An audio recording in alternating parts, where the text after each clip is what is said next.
Sheet Saber. We are going to talk through the morning, just live before lock for the morning slate, 4-gamer. Same thing with the evening one. We'll do a little live show for that. I'm sorry, a little preview show for that afterwards. And I didn't play yesterday, which makes it one of my better days of the month. So it was a good day for me. Sheets, how'd you do? And I did okay. I got like ninth in like that FanDuel Roto Grinder single entry thing for like 750, which is pretty good on FanDuel. And DraftKings, I cashed in like the 250, the ball four, and did okay in some things. I think I ended up like winning a little bit of money, but nothing great, nothing bad. Two kind of very uninspiring slates today. You got a four gamer, and then a later 4-gamer with some weather issues. So who knows what it actually amounts to? But I'll be there at 6. And thanks for everybody that was there last night for the live before lockdown. Again, I was like dead. I mean, people were saying, "Oh my God, Sheets is dying." I was like so sick yesterday. But we got through it somehow. My internet was bad during the 12 o'clock one, so it was a rough day content wise, but we got it done. The MMA DFS slate preview went up like an hour or two ago, and I'm going to do the betting thing either later tonight or tomorrow, and yeah. So I mean, let's get started. I guess. I mean, do you like anything in this slate? I mean, I like the idea of not stacking. I like the idea of playing a little bit of Toronto, a little bit of Minnesota. Toronto, Minnesota, Atlanta would be my 3 favorites. I think Atlanta will be the popular one if people can find a way to get them in, which I think they can. So they're going to be pretty popular. I also think that there's a good argument for a low on Pittsburgh side of things. That's maybe my different way of playing this slate is to play some Pittsburgh because they're going to be very low on. So that's my highest owned stack right now. Okay, I like that. Pittsburgh, yeah. It's Pittsburgh and Atlanta. Those are my top 2. And I have some combo Pittsburgh Braves together. I actually have a bunch of those. Yeah. Because you got these the Henry Davis and Sawinski and Rivas, they're hitting 4, 5, 6, and they're like all like free. So that works out. What are you doing pitching wise? Because what I'm doing is it's I went with the fade as far as my pitching goes. Like when I ran the projection and stuff, it was like it was really clear to play Maeda along with the Reese Olson or whatever. But I ended up when I ran like SaberSim thing, putting in ownership, like I get very little Maeda. So I'm kind of going with that. It's probably a shitty idea, but I mean, it feels like Maeda is like clearly the best play. I mean, honestly. Yeah. But hey, it's baseball, whatever. So I'm doing a lot of Olsen with Manoah, Olsen with Glope, Syndergaard, just all kinds of crap. Olsen with Dean Kramer, So it's that's kind of what I'm doing. I mean, again, it's definitely not the best play, but again, in the 4-game slate, I guess you got to get different somehow. Yeah, and I think like you could literally make like a pretty good case for almost every. I don't think I'd play Syndergaard, but basically every you can play. And so I actually think Hunter Brown is the guy. Like I understand there's a little bit of weather, but it looks like it'll be a delay, and they have enough time to get it in. I think Hunter Brown is a really good upside play. We also know that Maeda doesn't get overextended a lot. Actually, Hunter Brown doesn't necessarily. Well, he can, but he doesn't necessarily get overextended a lot either. So I'm kind of rolling with those 2, even though they're pretty chalky. But it's just I just found it a little bit harder to feel great with the other ones. I do think Kremer is fine. I think Manoah's fine. I think Reese Olson's fine. I personally like the Minnesota side a little bit, so it's harder for me to play Olson. But not playing many lineups, and I think I'm okay with eating a little chalk at pitching, especially if I'm going to play at least a minimum of 3 Pittsburgh guys in my main build. Yeah, that makes sense. I got to change some lineups. I had that 2K A Williams in, and he's out for Pittsburgh. That sucks. Well, who the shortstop? I had what's his name? Yeah, Alika Williams in, Yeah, but he's out. So I have to change my. And shortstop is not the most fun position either today. Pretty. Yeah, I mean, right now my biggest buy-in is a 3-3-2 with Pittsburgh, Atlanta, and Toronto. Some individual plays I think that are really worth playing today. Like remember with Syndergaard that he's the worst ever, basically holding runners on. It's only gotten worse as the pitch clock and everything has come into play. So Whit Merrifield is like a really good bet to steal a base today. George Springer is a good bet to steal a base today. Does he still do that, Merrifield? Yeah. I mean, they don't run in general in Toronto that much, but if the opportunity presents itself, like you're facing Syndergaard, I think this is the time where you would bet on him to be more likely to run. But they definitely don't do it as much in Toronto because they play the old A's way. You play for the home runs and all that. Yeah. Anyway, I do think if you just wanted to go completely different, playing the Tigers would probably be, this is like the time where getting the leverage, I think, makes the most sense. You know what I mean? Again, they don't rate as well for me. I like the Pittsburgh thing a little bit better, but playing the Tigers against Maeda, I think is a viable option, even though it's a pretty ugly lineup. But if you get the bad Maeda, you're going to be way ahead of everybody else. Cause I just don't see anybody. I mean, Detroit will be the lowest owned team on the slate. You have the leverage against the top owned pitcher who's going to be 50% owned. I think that's probably your large field best option to get really, really different. But again, lots of different ways to go. Yeah, so I got to change this this Williams thing. Who is in for Pittsburgh then? I don't think he only played like 3 games. That guy, I never even considered him. I don't know. I didn't see it. I guess you do it early in the morning, so I probably saw the lineup before. Probably Peguero would be the one. I'm going to answer a few of these quick questions in chat, and you can throw in your thoughts too. Do I think you can get away with hitter versus pitcher today? Absolutely, but I would not do it with a high price. I would rather go lower price with stolen base and power upside. If you want to do a high price guy, it's fine. I wouldn't prefer to like play Acuna, you know what I mean? If you were going to play, well, I guess you're not going to play Bailey Falter, but I don't know. I probably wouldn't play Jose Ramirez against Manoah if I had them both in the same lineup, but even that's okay. Maybe what I'd be looking for more if I'm playing Manoah is play a guy like Calhoun at 2,400, or if you're going to play Maeda, maybe you could play Ibanez at 2,500. Those would be the kind of plays that I think I'd use against my pitcher today if I needed to. And Clay Davis says he's loving the process streams. He wants to see more like that. Okay, well that's great. But the good thing is once they're done, that's sort of the general process, and we could always set up something to go over some of any questions or things like that. But the great thing about those videos. Well, what we can do also, I mean, I was thinking about this, is maybe we could do two different things. We could do like a breakdown. And then I could also go, and then we could do like the way I do it also separately or something. Sure. I don't know. Whatever they want. I don't really care. It's like really whatever they want. Okay. So wait, so who's 3, 6? I got 10 guys playing. Oh no, there's Manoah. Okay, there's Manoah. Yeah. So I have to rebuild here with the with no Varsho and no Alika Williams. Alika Williams. Yeah. Let's see if I still get all those Pittsburghs. Well, I mean, Pittsburgh is your leadoff hitter is 2,300, your cleanup hitter is 2,200, your 5 hitter is 2,900, your 3 hitter is 3,300. So I presume that the departure of Alika Williams is not going to impact that too much. Yeah, it shouldn't. The only thing it's not actually. I'm still getting all that same stuff pretty much. All right, good. Yeah. And now I'm getting even more Pittsburgh. Let's go. Yeah. And I think it's a great way to go. I like it.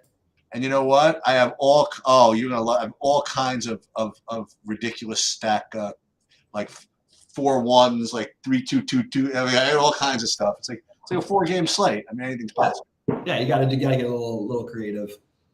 But yeah, it's pretty straightforward. I mean, I do think if you're playing like I don't recommend cash in general. I also think if you're playing cash, but I do think if you're playing cash on this slate, I do think I would go with Maeda and probably. Maybe Maeda and Olsen or Maeda and Elder, even though I'm playing Pittsburgh because we're playing tournaments. And then I think that your main stacks, you would try to play as much Atlanta as possible would probably be optimal way to play your cash game lineups for what it's worth. And I would probably try to get Whit Merrifield in there if possible. Just because I think he's the best, most likely to steal a base. Or George. I mean, Springer's just a little bit more expensive, but not much. Have you ever played a baseball cash lineup? Yeah, I played cash early on. I actually did really, really well in cash for a long time. I just got really annoyed by it. Yeah. Anyway. Yeah, I just don't find it like remotely interesting. Neither do I, but that's why I stopped. And I also realized that like I had to be playing probably at least twice as much cash as tournaments for it to make sense, and I was not willing to do that because then it gets really expensive really quick. Right. Yeah, that's great to hear. Brandon, thanks so much, man. I'm glad to hear it. I'm sure it's mostly towards because you've been covering most of this stuff lately, but he's been enjoying the streams, he says, and knows nothing about baseball, but been helping a lot. So that's great to hear. Brandon is a way of he's like he got little sheets in him because he takes the information and somehow he makes a lot of things work. Like I remember we were talking during NBA season and all these play ideas that we had, he just always kept finding the right combination that I couldn't seem to get to. So shout out to Brandon for being a really good DFS player. And with that, what else can we talk about here on this? Yeah, one other thing I can talk about. So I wonder if I should. You don't play Noah Syndergaard. I'm getting a lot of him. I mean, look, I don't think it's like the worst thing in the world on this slate. There's a lot of, it's just nobody's all that exciting and nobody's all that owned. He's one of them. He's the cheapest of the guys that, Toronto doesn't strike out at all. He doesn't strike anybody out anymore. And it's just hard for me to see him having a great game. But like, if I was, and I wouldn't cross him off on the max entry. I probably wouldn't play more than like 10% of them. But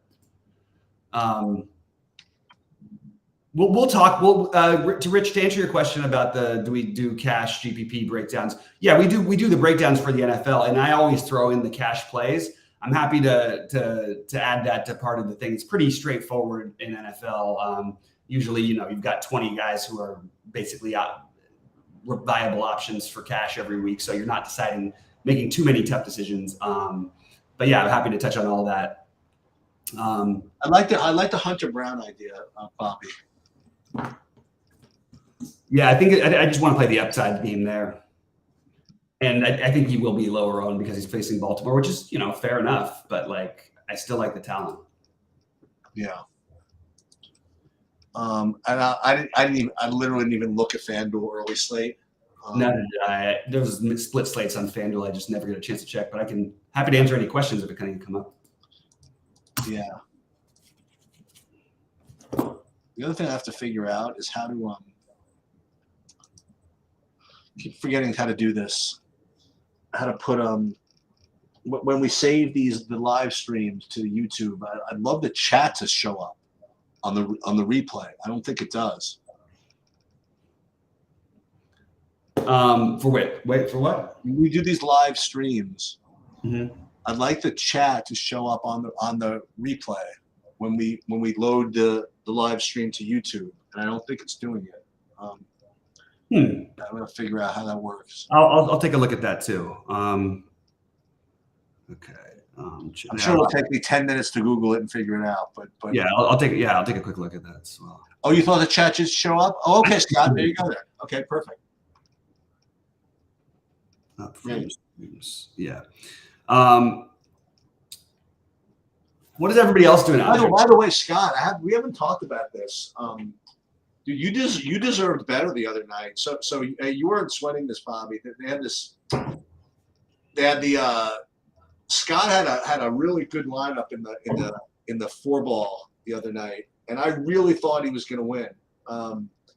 He had a really low owned Gilbert, and everybody else had Scherzer or whatever, and Gilbert had like 20 fantasy points in like 3 innings or something like that. He was like off to a freaking flying start or something, and I don't know exactly what happened. I stopped sweating it, but I really thought he was going to win. That's the best. That's too bad. Yeah, I would love for Scott. It was a really good pivot, and I was wondering, Scott, did you swap to Gilbert late, or did you from Scherzer, or did you always plan on having Gilbert in that lineup? That's what I wanted to ask you, because I remember I talked about like if you were if you needed to swap, you should probably swap Scherzer to somebody like Gilbert. I was wondering if you swapped to him or if you actually had him. I'm sure he didn't swap to from the beginning. I'm just curious. Everybody talks about swapping. I don't think anyone actually really does it in baseball. I really don't. I feel like we're in the tiny minority of any of us who do. Like, I really just don't think people swap in baseball. Scott, you're on the whole way. Yeah. Okay, Brandon, that's the answer. Okay, it takes a show. Oh, there you go. Brandon with the answer for us. But I'm going to answer Clay's question. He asked me why I like 4-2 stack types on DK. I never said I like 4-2 stack types. I just like anything that gets different. Any non-5-man stack gets different. Also, on smaller slates, there's absolutely no reason to the 5-man stack with the correlation. The points you're getting are almost non-existent on DK, especially as opposed to FanDuel. FanDuel, the correlation means so much more than it does on DraftKings. It just makes sense to get different than 90% of the field if you have a very basic way of doing it without giving up really any edge, in my opinion. So that's my answer. And I like it better on small slates than I do on big slates. I don't tend to usually – I'll do 4-4s and stuff like that, or 4-3-1s every now and then on big slates. But mostly it's going to be 5-mans on the 14 gamers. And on the smaller ones, you really just don't need to worry about stacking at all. You could play your favorite bats. We've seen people win every which way. I've seen many guys win over and over again, even the lottery with different guys from every team. I don't suggest doing that, but I do think getting like 3-3-2s here and there and 4-4s and 4-2-2s, 4-3-1s on smaller slates makes a lot of sense. Yeah, the most important thing about what I think Bobby just said was that if everybody's, again, listen, I think that in general, playing 5-man stacks like in a vacuum is better than playing 4-man stacks, and playing 4-man stacks better than playing 3-man stacks. However, if everybody's just putting 5-man stacks into Fantasy Cruncher or whatever, or Lineup HQ and just saying, okay, give me like 155-man stacks, then again, if you have a slate where you could get away with not playing 5-man stacks, you're getting a good amount of leverage there. And then if there was actually a slate where 5-man stacks were just simply not optimal, you know what I mean? Then it's even double the pleasure. You know what I mean? Then it's probably right not to play them in the first place. It's kind of hard to tell though. You know, obviously the shorter the slate, the less you need to play. Yeah, play 5-man. That's for sure. Yeah, the shorter the slate, and then also one thing I've run into before is you get a really overpriced. It used to happen more often, like where they would price everybody up in coolers like 2,000 more, and I'm like, okay, well I can play, let's just say Aaron Judge, or I can play the 5th man of a stack who's 5,500 who's hit 1 home run all year long or something. You know what I mean? Right. I'm just going to play Aaron Judge in that case, especially if let's say I have another Yankee or 2 in my lineup that surround him. It just makes I would rather go, But I will also say this, like what you do with your 1-offs and your 2-offs or whatever is like important. I mean, you want power and stolen base upside out of those guys. And I will say this, that that none of the optimizers do a good job of that, including SaberSim. Like literally none of them do a good job of putting, power / base stealing 1-offs in as opposed to other. It seems as though the 1-offs they just drop are just almost random. Yeah, they're just going on average point projection versus ceiling. I mean, I guess ceiling in baseball is always a tough thing to use, but like realistic ceiling, I guess. Right. And it's funny because and then I go the other way. I tend to do more stacking in basketball than most people do, because everybody else specifically just puts in the best, the guys they think are the best plays.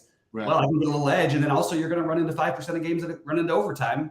In which case you're crushing everybody if you get that 4 or 5 players from that game. And usually pace and everything like that has a lot to do with it. So really depends on the sport, but I like the idea of trying to get different where other people aren't, and I've had a lot of good results. I won a tournament with my main stack. I had a 4-2-2, and I won the 100K. But it was strictly because my 4-man stack scored a total of 1 run. But my 2-2s, I had 2 guys who hit 2 home runs, another guy who had 2 stolen bases and a home run.